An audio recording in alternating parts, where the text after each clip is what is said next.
Forte Catholic Radio. This is your host, Taylor Schroll, in the Red Sea Radio underwater studios in Bryan College Station, Texas.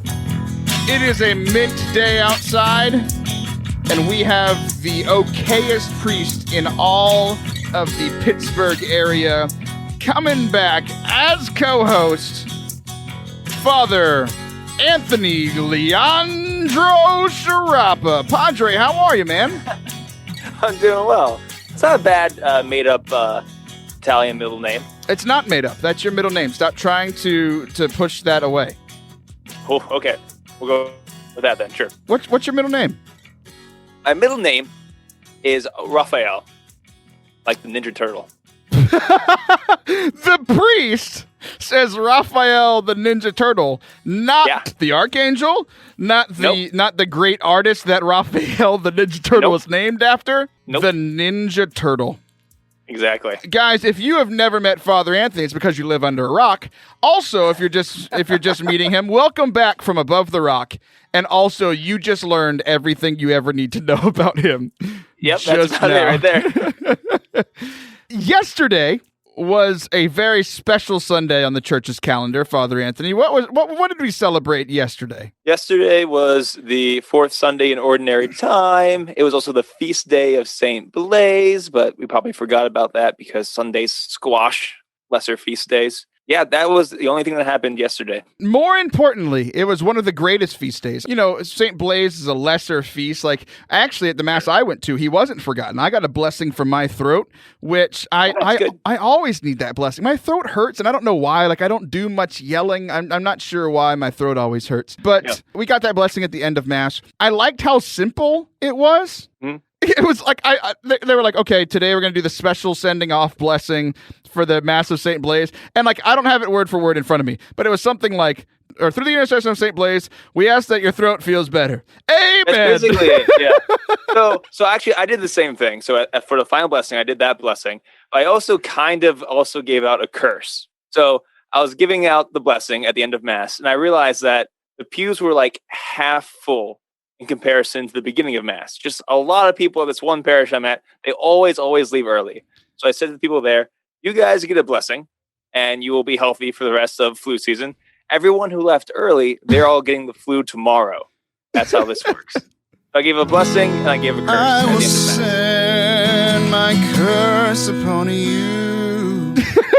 Yep. You cursed all of the people. That's hilarious. Also, like, what did you say in your homily that made them all leave? I don't know. I talked about being a prophet and all that entails. And they were like, you know what?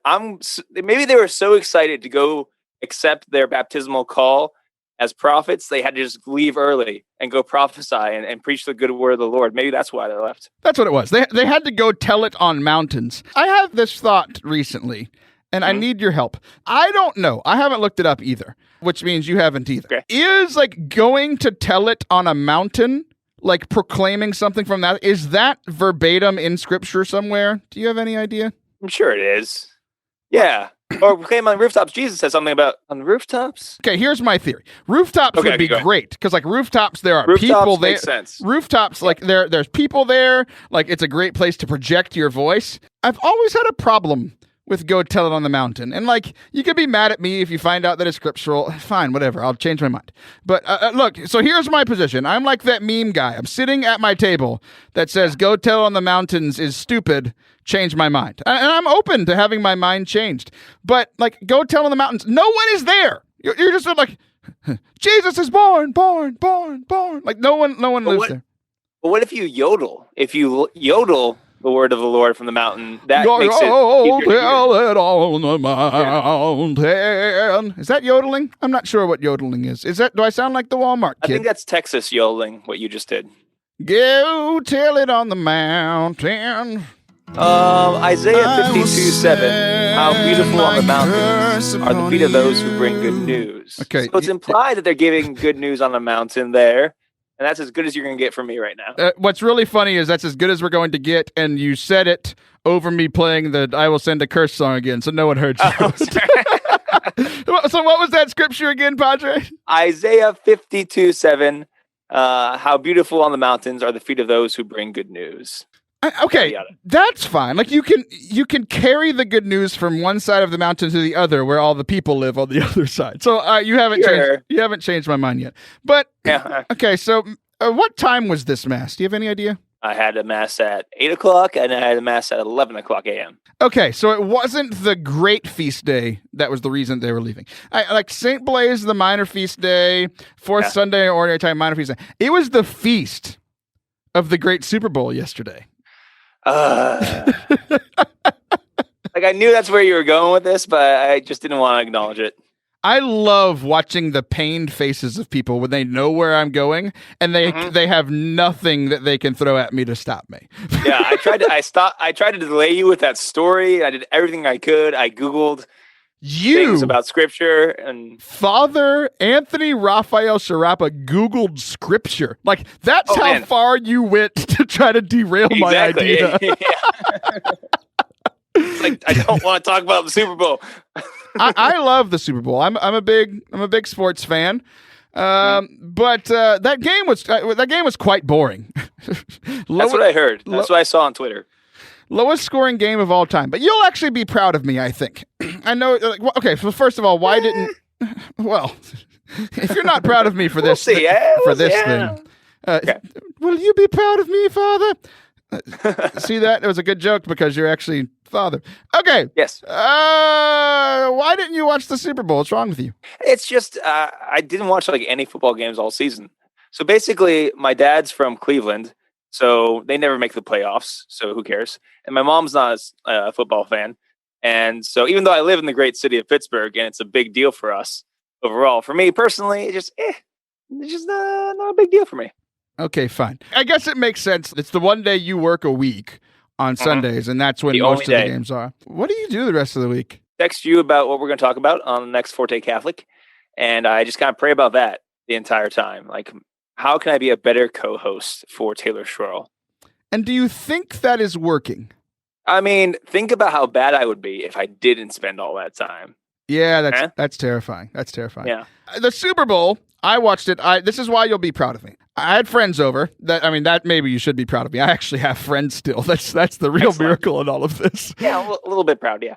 We had friends over. It was an absolute blast. I watched this video from Trey Kennedy, comedian, yesterday about like the people that come to Super Bowl parties. We had all of them. The small talker, the guy who like just wants to go like play catch. I was the guy like thinks I can coach and play better than them. Like, what are you doing? It's like these geniuses coaching and these like massive, and like I'm a pretty big dude. I am small compared to those dudes on the field. So that was me. Then we had the just commercials people. We had the just halftime people. So it was fun watching this comedy video come to fruition in my home. But we had a blast watching it together. But I actually didn't realize something. This is why you should be proud of me. Today was last year the Super Bowl was on February 4th, okay? So my time hop popped up, and on February 4th I just scrolled of all of my tweets during last year's game, right? I tweeted 0 times. And I put up one video on Instagram of like us singing Maroon 5 together because we were all like, late 20s, early 30s. And it's like, these were the songs that were when we were in junior high. This is fun. Yay. So I didn't realize that I actually spent time with people that I was in a room with. I did it. Hey, you should be very proud of me. Good job being a human. Yeah, so I was pretty proud of myself there. The game was pretty boring, but like the last 6 minutes was very exciting. You know what else a lot of people can see as boring, but then the last 6 minutes are like a pretty big climax part? Any idea? If you say the Mass, you're going to hell. The Mass. So most people say that the Mass is, it can be boring at times. I've even said this a lot, where it's like the Mass can be boring, the homily could be terrible, it could be about things like being a prophet and then leaving early. It could, the music could be bad, like whatever the situation is, it can be a rough experience. But at the end of the day, I got Jesus in the body, blood, soul, and divinity in the Eucharist, right? There you go. I want to use today's show, the last few minutes we have here in this first segment, and then in the second segment, we're going to be talking to David Bates. He talks like this. I'm very excited to talk to him. He talks about the Jesus like this, and it just sounds so much better than when I talk because I sound like this, and I'm just a little Texas kid. And then in the third segment, we're going to talk about the Mass today. I have thoughts. I actually had a really cool experience in Mass this Sunday, like with my children around. That never happens. So I'm excited to share that with y'all. But there has been a note in my notes that we have to tackle first since like November or December. You have talked about it on that other little podcast you do and on your Twitter feed that I think you have like 8 followers on or something like Lyrically speaking, check us out. I was mad at you. You're like your last episode. You were like, no one should listen to any other podcast other than Clerically Speaking. I'm like, Father Anthony, you're on another podcast. What is wrong with you? It's very confusing because then you like share it out and you have like more than 8 followers. I think it's like 9 or 10 now. And like they go listen to it. I'm like, what? I'm very confused by your actions. Okay. That's fair. You've been on this odd Orientem kick for a while. I went to an odd Orientem Mass for the first time like 2 weeks after you started talking about it publicly. And I was like, wait, is the fix in? Did you call this priest and have him do it? Yep, it's the great unstoppable training.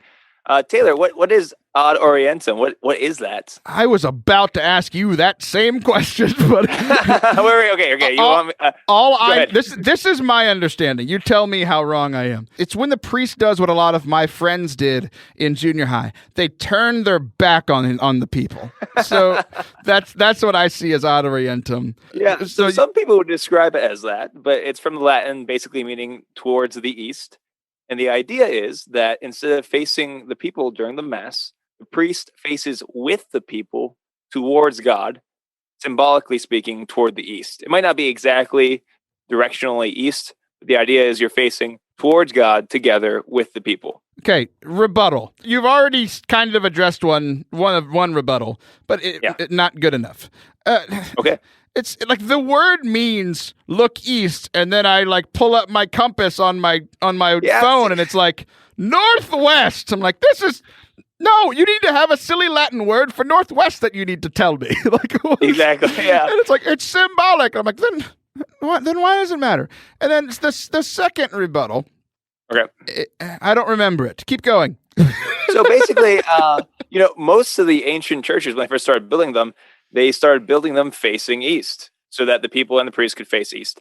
Now, sometimes when you need to build a church, you just don't have the room or the space or the geography to face east. So then it becomes something that's kind of symbolic. And the reason why facing east is a big deal at all, the reason why is that the idea is it began by facing toward either Jerusalem or facing toward Mount of Olives, and most Christians were just west of that. The idea was Jesus is going to come back, and the location he might come back at is Mount Olives. That's also where the Passion began. But later, just to make it easier, face east, because the rising sun symbolizes the resurrection, and also the rising sun symbolizes Jesus' return at the end of time. Okay, well, you finally got one after all of the. That's actually a good one. I'll get behind that one. Okay, I remembered one of the other rebuttals. We're facing towards God. It's like God isn't only east. Right? It's true. Yeah. Like here's the thing: like which direction are you going to face? Like it makes sense. It's a question that we've lost the importance of. Ancient peoples, like what direction do you pray? It matters because we are embodied creatures. Our senses tell us things. That's why people like to pray with an icon in front of them, or they like to pray with a crucifix in front of them or something. Which direction are you facing? It helps you pray. Oh, I remember the other rebuttal. This is more important. Me yelling is more important. Dang it, I forgot it. This is tremendous radio. Hello, everyone driving in your car. My name is Taylor. I'm usually a fairly decent radio and podcast host, but Taylor last night, his son was sick, so he slept in one room, and we didn't want the daughter to get sick, so the daughter slept in daddy's bed, and daughter used to be so easy to like snuggle with at night. All she does is kick now. I was up all night and my brain doesn't work, and Father Anthony's trying to help, and I appreciate him trying to help, but all I want to do is yell about looking east at church. Okay. Here's the other thing. You said that we have to be looking east because when Jesus comes back, we have to be able to see it. He's coming on the clouds with fire and chariots and horses. We're going to see it no matter what direction we're looking. Okay. Right, correct. So, like all things, this is to help us out, is the idea. That by orienting ourselves facing towards the east, we're reminding ourselves that we are a pilgrim people and we are looking forward and moving forward towards that day when Jesus comes again. So, of course, when Jesus comes again, are you going to know about it? Yes. But right now, we are dumb and we forget things. So our rituals and the way we pray should remind us of eternal truths. That's why we do it. Okay, so finally, my experience. I didn't think I was going to like it. I actually did. So I went to Mass. It's actually kind of neat, isn't it? Yeah. Here was the thing. I've always been a big proponent, like on the show and just in my life, of I am very happy about being Catholic, because if you love the Latin Mass, you can go to the Latin Mass. If you love it in English, you can go to English. If you love it in Spanish, you can go in Spanish. If you love folk music for whatever reason, you can go to a Mass with that. If you love praise and worship music, you can go to Mass with that. If you love 70s David Haas music, you can go to, like, there's something for everybody, and like everybody has their natural way to pray. It's one of my favorite things.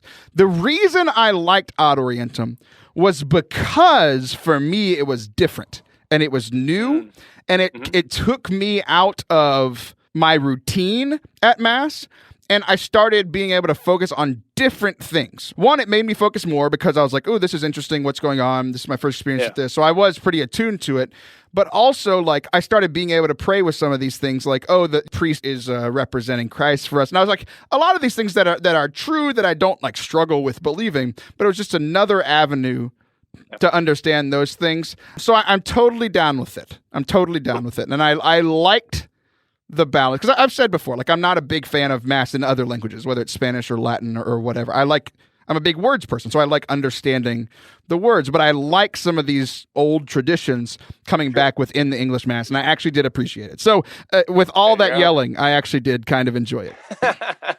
Good. Whew. The funny thing, though, I already talked about the oldest two children and how they made me very tired. The baby only made my wife tired. But at this Mass that we went to, so it's this big reverential, this holy part of Mass. Like, you know, he elevates the host, and my 1-year-old daughter goes, wow, in the middle of all of the silence. So we very much enjoyed it. So that's awesome. I have waited for 2 months to talk to you about my Ad Orientem feelings. I finally got it off my chest. I feel better. Good. And I'm still very tired, but we will be back with the one and only David Bates. We're going to talk to him about C.S. Lewis and why he talks like this. All right, we'll be right back.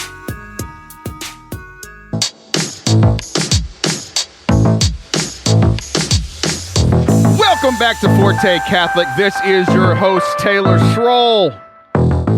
Father Anthony didn't abandon me for the interview this time, so he is still with me. And so, hello. So is today's guest.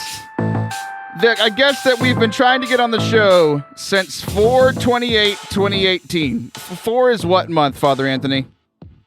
January, February, March, and April. It's April. Wait, is that a real song, or did you make that up? It's a song, you know, like January, February, March, and April, May, and June. It's the only way I can remember months. Yeah, it's a song. It's the only way you can remember months. I also have to sing the alphabet song whenever I'm trying to find a letter as well. Okay, I'm not going to lie. I don't do that one. I've never heard the months one, but okay. Enough with you, Father Anthony. David Bates is here. David Bates, how are you, sir? I'm very well, thank you. Please stop doing that fake British accent. We all know you're from Southern California. Why are you speaking like that?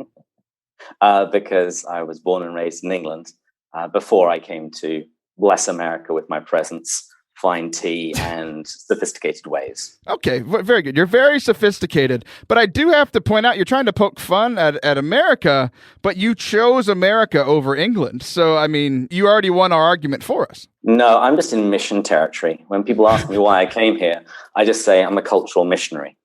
So the church is doing very well in England. You left it in good hands? There are other people taking care of it.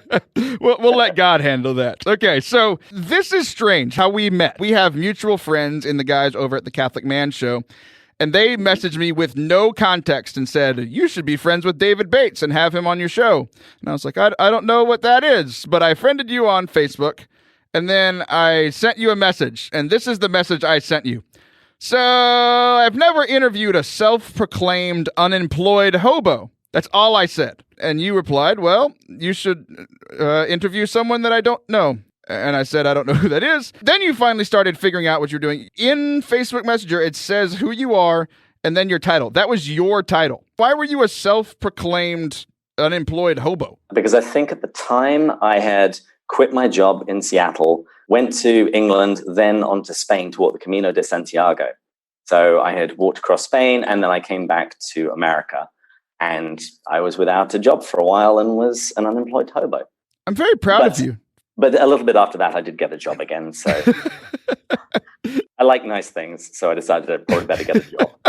You figured it out, and actually, like, because I pointed it out, you went and changed your job title. But I have photographic evidence of this. And whenever we post the show this week, I'm going to post the picture of you saying that you're a self-proclaimed hobo. You know, many people, like, whenever Father Anthony isn't wearing his clerics, people actually mistake him for an unemployed hobo because of the long hair and the mustache and beard. It's true, yes. It's very, very true. So then, like, I was just very forward with you because I knew that if you were friends with Adam and David over at the Catholic Man Show, you had to have a little bit of fun behind you. So I said, and a tough skin. Yeah, absolutely. Those guys, jeez Louise. So I just said, why does Adam like you? What makes you likable to strange Oklahomans? What saith you? I think I'm quite a nice guy. I had gone camping with Dave and Adam, and we'd bonded over that. We had shared some whiskey, and they had me on their show to talk about the early church fathers. So what's not to like? Nothing. You seem very likable, and I think it's because of the accent. We have this theory about accents on the show that let's say, are you a married man? No, I'm not. I'm very sorry. Or congratulations. I'm not sure. However you want to take that.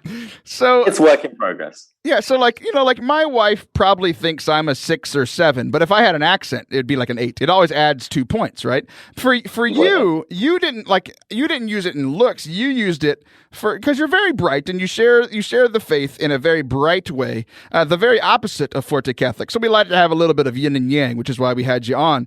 So when I was talking to you about it, you were like, well, I have a British accent, I wear glasses, and I used to have a beard. I was the most believable person in the entire world.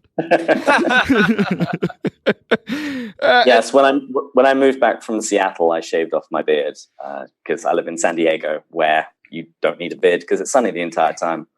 But given the terrible weather we've had recently, I have been thinking about growing it again because the weather's been down into the 50s. All of our Midwest listeners just tuned out. Thanks, David. I really appreciate that. And then at the end of our introduction, you spelled color wrong. I told you were incorrect. You said Her Majesty degrees. I instantly called you a tyrant. By the way, we had met 6 minutes before this. And I'd already called you a tyrant. You responded with a gif of the Queen laughing at me. And then we stopped talking for like 7 months. Did I hurt your feelings or something? Or did you just forget about me? No, not at all. I was just waiting for a response from the colonies. That's typically how it happens. You do realize that it's not like in the olden days. Like, you don't need to wait 6 months for a ship to return with a bottle with my message in it. Okay. Well, I was waiting for some retaliation, like despoiling some tea.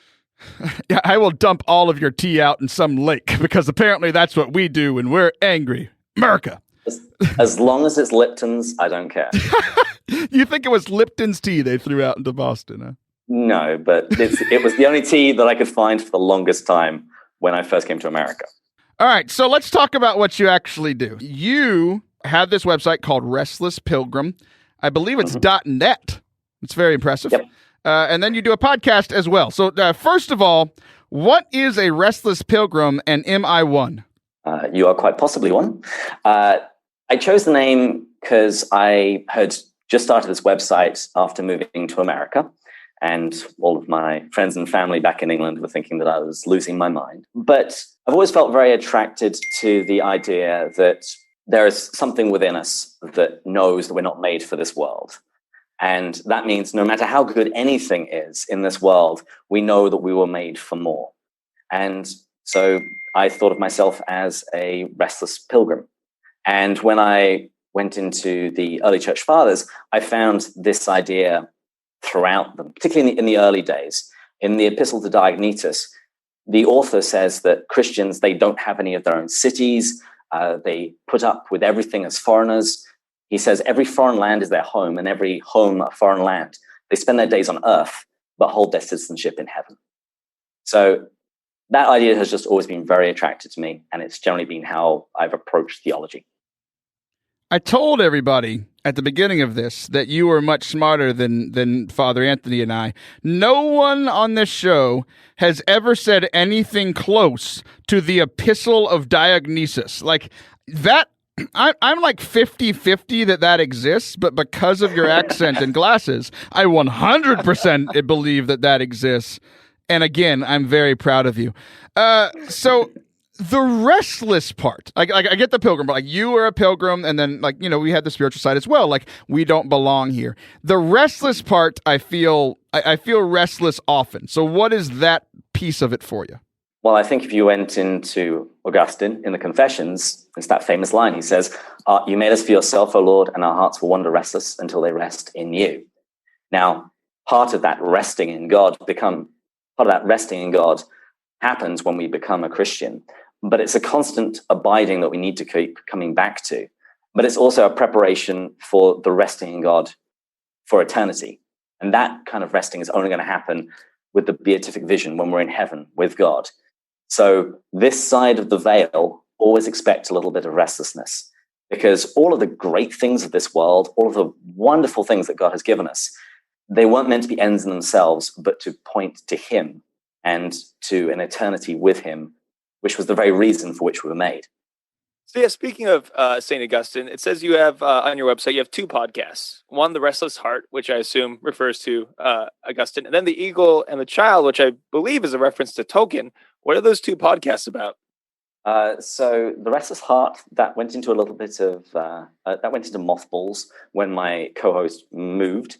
The other podcast has carried on. We actually renamed it from The Eagle and Child to Pints with Jack, when we had to get a domain and we couldn't find an Eagle and Child one. But that podcast is all about C.S. Lewis, as you pointed out. Yeah, so the Eagle and Child was the name of the pub where Lewis would meet with Tolkien and all of the other Inklings on Tuesday mornings to read their work and to discuss literature. And so what we do in the podcast is, together with my co-host Matt, we're working our way through Lewis's works chapter by chapter. Because when Matt and I met each other, we met at a party and started talking about C.S. Lewis, because that's what I tend to do at parties. Mm-hmm. I'm that excited. That guy at parties. Oh, yes. And I had wanted to start a local C.S. Lewis reading group for ages, and I just procrastinated. But when I met Matt, I realized, well, even if it's just the two of us, this is going to be a lot of fun. Mm-hmm. So we ended up starting a local group that met in a coffee shop, and I advertised it on Facebook, and people then started reaching out to me who weren't in the San Diego area, asking if we could set up a webcam or some way they could interact with it remotely. And that was a little bit too difficult, but Matt and I then decided that we should probably start a podcast so people that were out of state and out of San Diego could participate virtually. Plus, it would give us a little bit more time to really break down what's happening in each chapter. I have a few, a list of things that popped out to me in what you're saying. First of all, one day, I hope that you know this, David, just as Tolkien and C.S. Lewis met there, and people, you know, the pub there is well known. One day, people will look back and say, look at that Forte Catholic. Look at all those people that were on there just talking about the Jesus so eloquently and saying words like Epistle to Diognesis and Confessions of Aquinas. Like, you're part of history, David. I'm just really happy for you. Also, thank you. Here's the next piece. I want to ask you if you're doing this on purpose. For us Americans, accents sound very similar between England and Australia. You have a show called Pints with Jack. I know of another podcast called Pints with Aquinas. And your co-host is even named Matt. So everybody knows Matt Frad from the Pints with Aquinas podcast. He too has an accent. So are you doing this on purpose? Yes, my goal is to purposely confuse Americans and continue to make accents just elusive. It's funny when I give talks, 'cause I go around and give talks on evangelization, scripture, church history, and Lewis. And by and large, I will get at least one question about my accent. And this is basically my life, that when I meet an American for the first time, they will usually take a swing at what they think my accent is, and they will usually guess Australian. Indonesia? Well, my friend Joy, when I first moved here, I met her 3 times over the course of about a month. Every single time, she forgot she had met me. She forgot my accent and asked me the same question. It's like, hi, my name's Joy. I love your accent. You from Australia? It's like Dory from Finding Nemo. Yeah, she's now one of my closest friends. She doesn't know it, but she is. Okay, one more follow-up on that. How do we differentiate between Australian accents and English accents? What's the difference? There are a few telltale signs. First of all, if they keep going up at the end of every sentence, like they're always asking a question, then they're probably Australian. And when there are diphthongs, when you've got a bunch of vowels together, Australians will just freak out and go crazy over them. So, for example, I would say something is great. If you're an Australian, you say it's great. Okay. Like really ride that out. This is really going to help me in all future conversations in airports and boats. I do lots of boating. I just finished reading Screwtape Letters again. Actually, like I read it when I was in college, and now there's this thing called Audible where you pay people $10 to read to you for multiple hours. So I just went through it again. It's been one of the most influential spiritual works in my life. So I actually just talked about it on the show a few weeks ago. But I want you, since you are the Lewis guy, he can't speak for himself anymore, so it's all up to you now. Why should people read Lewis? Why should people read Lewis? Put simply, he's just wonderful. He's such a lucid writer, and he communicates some very difficult concepts through beautiful prose poetry. For example, in the Screwtape Letters, there's a wonderful study on human psychology and spiritual battle, the way in which we fool ourselves into choosing bad options. It's the way we trick ourselves into sinning, and the way that the enemy does this in our own lives. And you could read a book that would give you lots of good advice to say, don't do this, don't do this, don't do this, do this, etc. But there's something about when the teaching is couched in the form of a story. 1, it engages you, and 2, you see it for the silliness that it is. So in the podcast at the moment, we're going through The Great Divorce, which is it's a story of these ghosts, these souls of people who come to heaven and they visit. And you see in each case why they turn back from heaven, basically why they end up choosing something other than heaven. And when you're reading it, you're thinking, these guys are crazy. They're on the threshold of heaven. Infinite joy is offered to them. Why are they choosing something else? But much like the Screwtape Letters, these are the same kinds of decisions that we make all the time. When we either try and stand on our own righteousness, when we cease asking questions because we actually want to hear the answers, when we place the love of things or people, when we place those things over and above our love of God, we will end up choosing those things rather than the ultimate good, which is God. And Lewis is wonderful at doing those in his stories. He actually described the Chronicles of Narnia and his space trilogy as a means of sneaking past our watchful dragons. So either if you're a skeptic or if you're a Christian, you end up learning a message that you would otherwise very quickly just switch off to.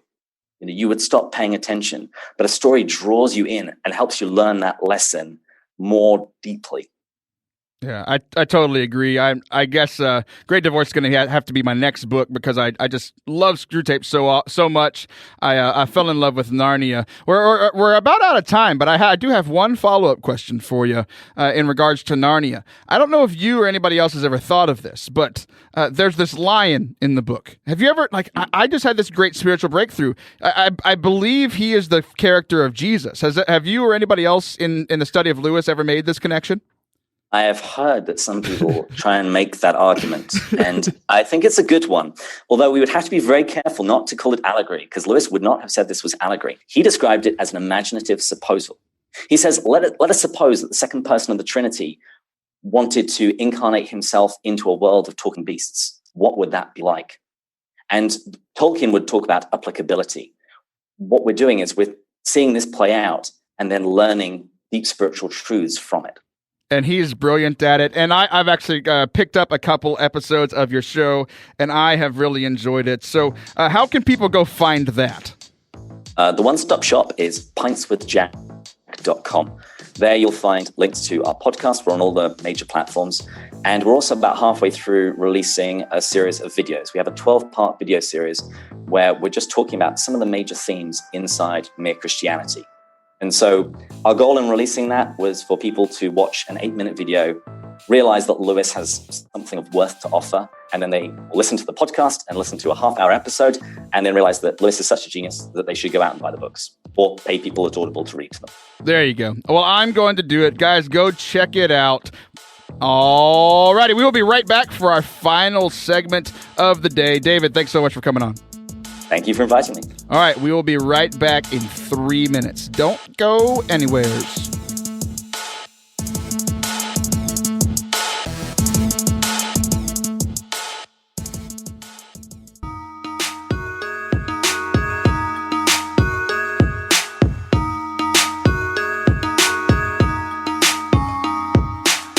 Welcome back to Forte Catholic. This is your host, Taylor Stroll, with co-host for the day, Father Anthony Sciarappa. I feel like you're a big wrestling fan. I feel like one day I should like get the announcer to like intro you for the show. Yeah, you should totally get some fancy announcer to give me the champion's intro. Get someone who's good at talking instead of Taylor to do this. Okay, so we talked in our first segment about the old odd Orientem Mass and how the Mass was just like the Super Bowl. If you missed that, go check it out on the podcast. If you're listening on the radio, it's a wonderful, wonderful connection that Father Anthony didn't like. So, and then in the last segment, we talked to David Bates, who talks like this, and it makes me really happy that he came on the show. Thanks, David. You are the man. Go check out his website and all that jazz. Aslan is Jesus. Hashtag Aslan is Jesus. Okay. Father Anthony, there are these things called high school students. Have you heard of them? I have, yes. What are your thoughts and feelings on the old high school chaps? I mean, it's good. You shouldn't stay there forever, but you know, if you're going to be there for like 4 years, I understand. I don't think they have much of a choice, but thank you for your input. So, well, I don't think it was much of a question, Taylor. What do you expect me to answer? Oh, I thought it was a great question. You know what I'm going to do? I'm going to ask every other co-host that question, and it will be a secret game about who answers it the best. All right, I like it. Next week, what's up, co-host for the day? What is your thoughts and feelings on the high school students? Okay, so as most people know, I work in the old youth ministry field, and we've at our Catholic school have been going through this series called something that I'm too tired to remember, called Alteration. It is ALTAR, Asian. Like, get it? It's an altar. Yes. And we want to alter our experience of the Mass, like improve our experience of the Mass, because like most people don't understand it or are confused by it or are bored by it. And, like, once you get to know it a little bit more and get to know more things about it, and, like, you know, it's the whole adage that the more things you know about someone, the more that you can love them. So, like, if we're experiencing God in Mass and that is the pinnacle, the source and summit of our faith, then we should get to know it a little bit better, right? So yes. We have been doing that series, and then we actually just finished it up by watching the video on the Mass from the Catholicism series from Bishop Robert Barron. We merged the two, right? Good old. Can I tell you my one problem with Alteration? Sure. Because I like it. I've seen it. It's very, very good. There's one problem with it. There's a priest on there. Now, while I'm the Pittsburgh's okayest priest, this priest is maybe the most magnificent priest, Father Mike Schmitz. Yes. I just get super jealous of Mike Schmitz. He's so cool. He's so smart. He says things so good and explains them so well. Like, I want to dislike him, but I can't because he's so good at being a priest. I just needed to confess that. Yeah. I want to affirm you. Yeah. In your sin.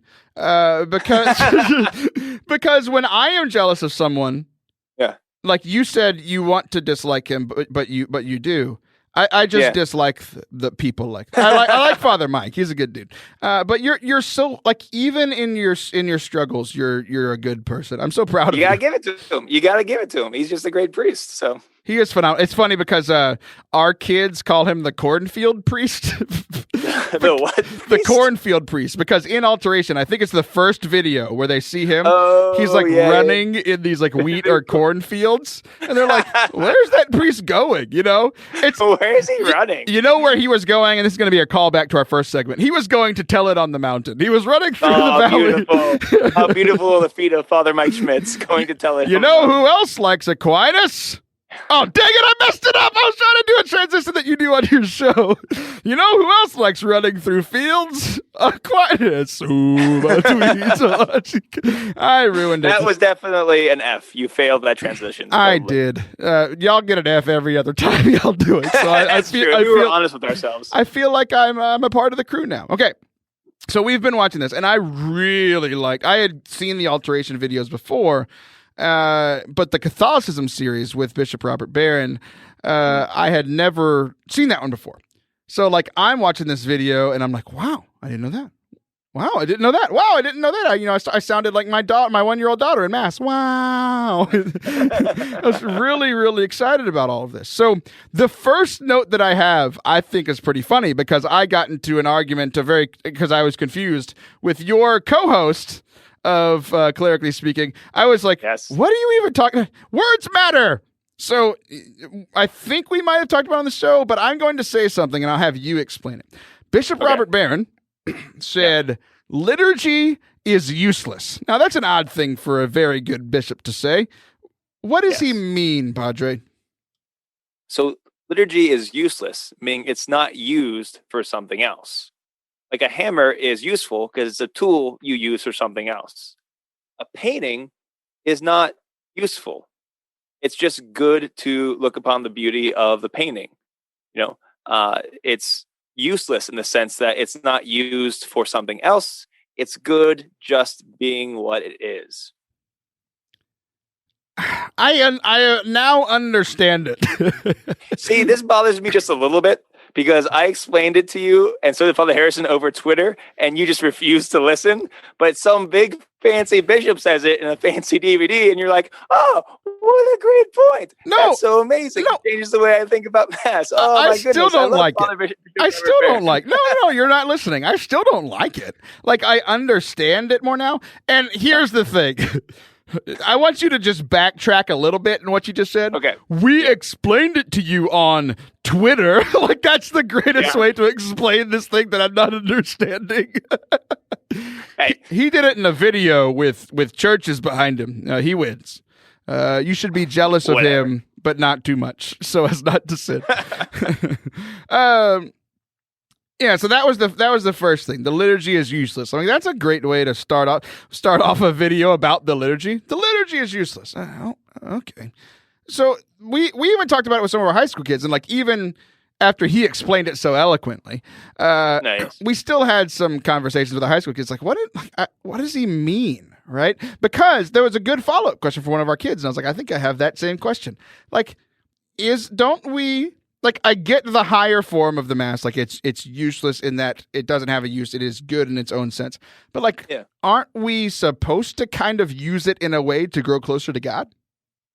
Yeah, so like yes and no. So the idea is our attitude. We should be worshiping God because God deserves worship. We should be loving God because God is good. Now, when we do that, we fulfill our like being as human beings. We do receive grace. We do get a lot of stuff out of it, but we shouldn't do it with that intention. Does that make sense? Yeah. So our attitude is one way, but we receive infinite graces and we get closer to God by going to Mass, but we don't do it for that reason.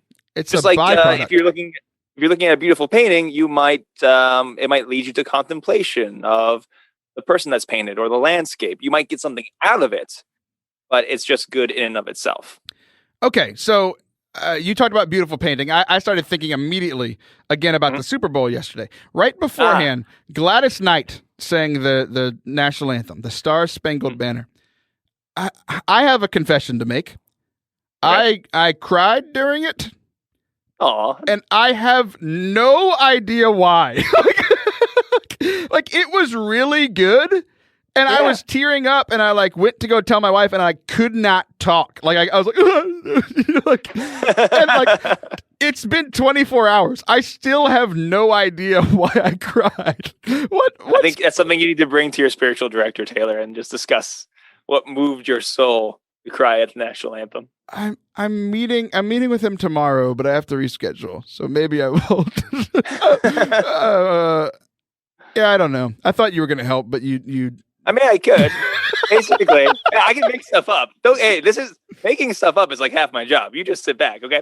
So maybe it's because you were there with your friends and family.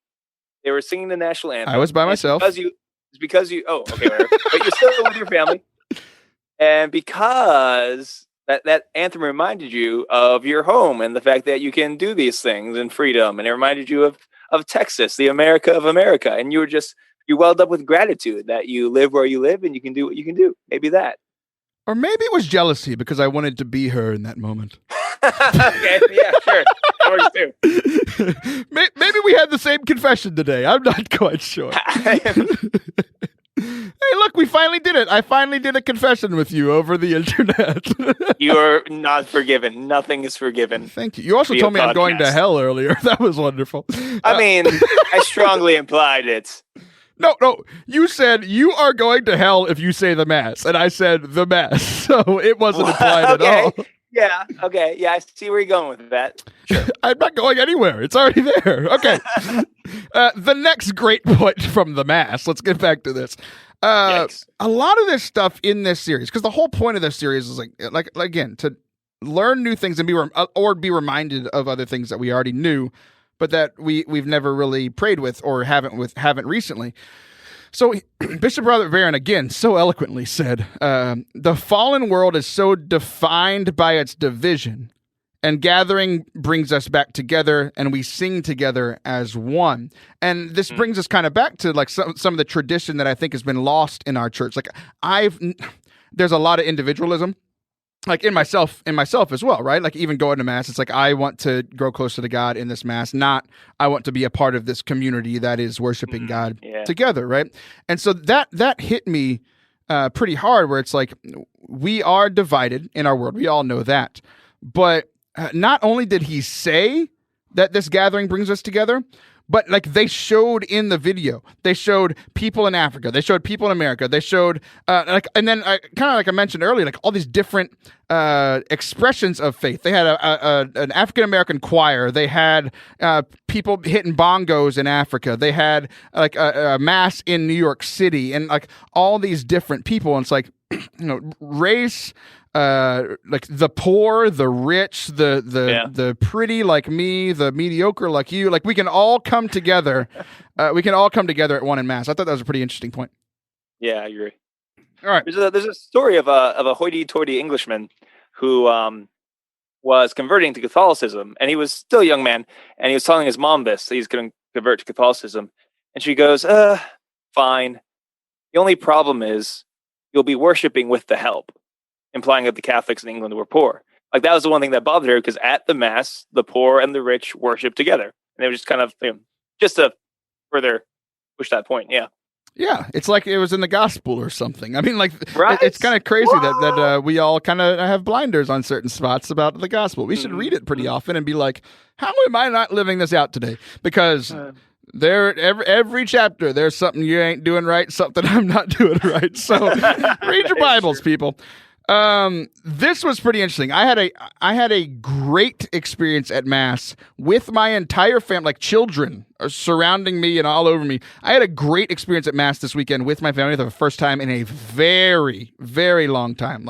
And one piece of it was actually a reflection from these notes from watching this Catholicism series. Because we watched the first half last week, the second half today. And the last part of last week was a reminder that the creed is a prayer.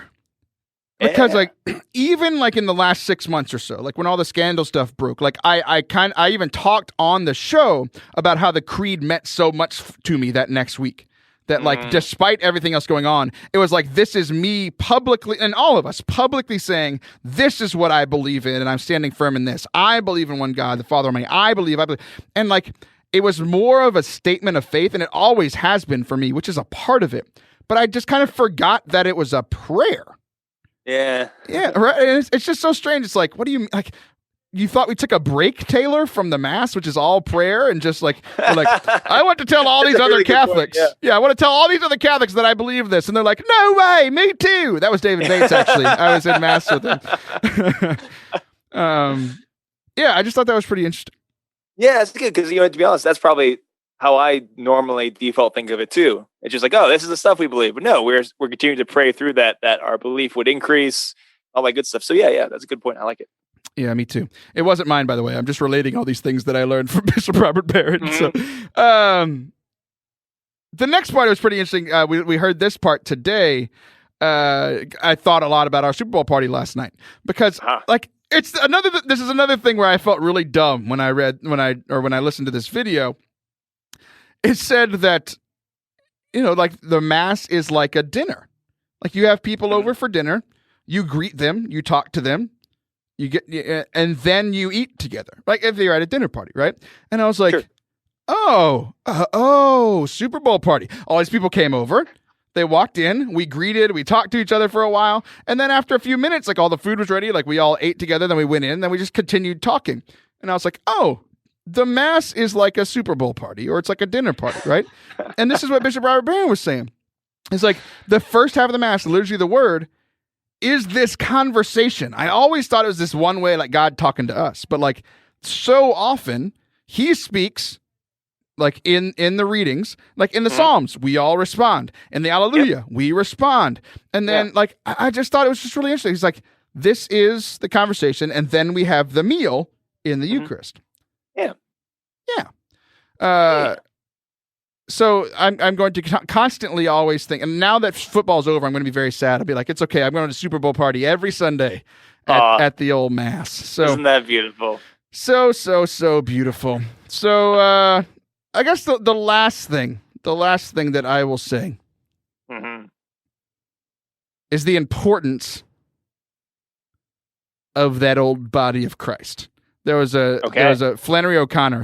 There's a quote that she says that he quotes in here. It says, if that body of Christ is just a symbol, she said, this is a quote, to hell with it, right? And she was with a lot of non-denominational Protestant people. And she was like, if this is just a symbol, then to hell with it. Like this doesn't actually mean anything to me. We should get rid of it, right? So I just thought this was really cool. I had a great experience at Mass. I'll share a little bit more about the intricacies of that next week. But I like learning more about the Mass and diving into it more. And I am very, very, very happy for priests like you. Oh, very, very sweet. All right, that's just it for the day. Father Anthony, thanks for coming on. You are so much fun. Tons of fun, as always. Thank you, Taylor. Yeah, I also love that every time you lift your hands, people can't see it. And I can't see your hands, but I see the shadow of your hand in the back. What a tremendous close to this show that Taylor did on 1 hour of sleep. I love you all, and you should all love the Jesus more. Say it! Hello, friends, and thank you for listening to today's show. I hope that you enjoyed it. If you like the show, 2 things. Go rate and review and subscribe to the show in iTunes. It'll take you 30 seconds and make my life so much better than it already is. Thank you so much in advance. I thank you in advance so that if you don't do it, you feel guilty. I mean, you're still listening at this point. You've got to like me at least at some bit. Give me at least 4 stars, maybe even 5. Okay, the other thing is Patreon is a thing. It is a membership site, patreon.com/Forte Catholic. You give me some money, and let's be real. Every time you give me money, you're just giving it to my wife and my children. You give a few dollars to me every month, just saying thank you for the show. I mean, it's like $1 a show if you give $5 a month. I mean, come on. You get all kind of bonus stuff, though. I just spent like another hour editing just the Patreon stuff. 15, some would even say 16 minutes of extra content from this show in between segments with David Bates, with Father Anthony. We go back and forth, kind of stuff that we can't say on the show. It's an absolute blast. Go over there. Check it out. Bye. I love you.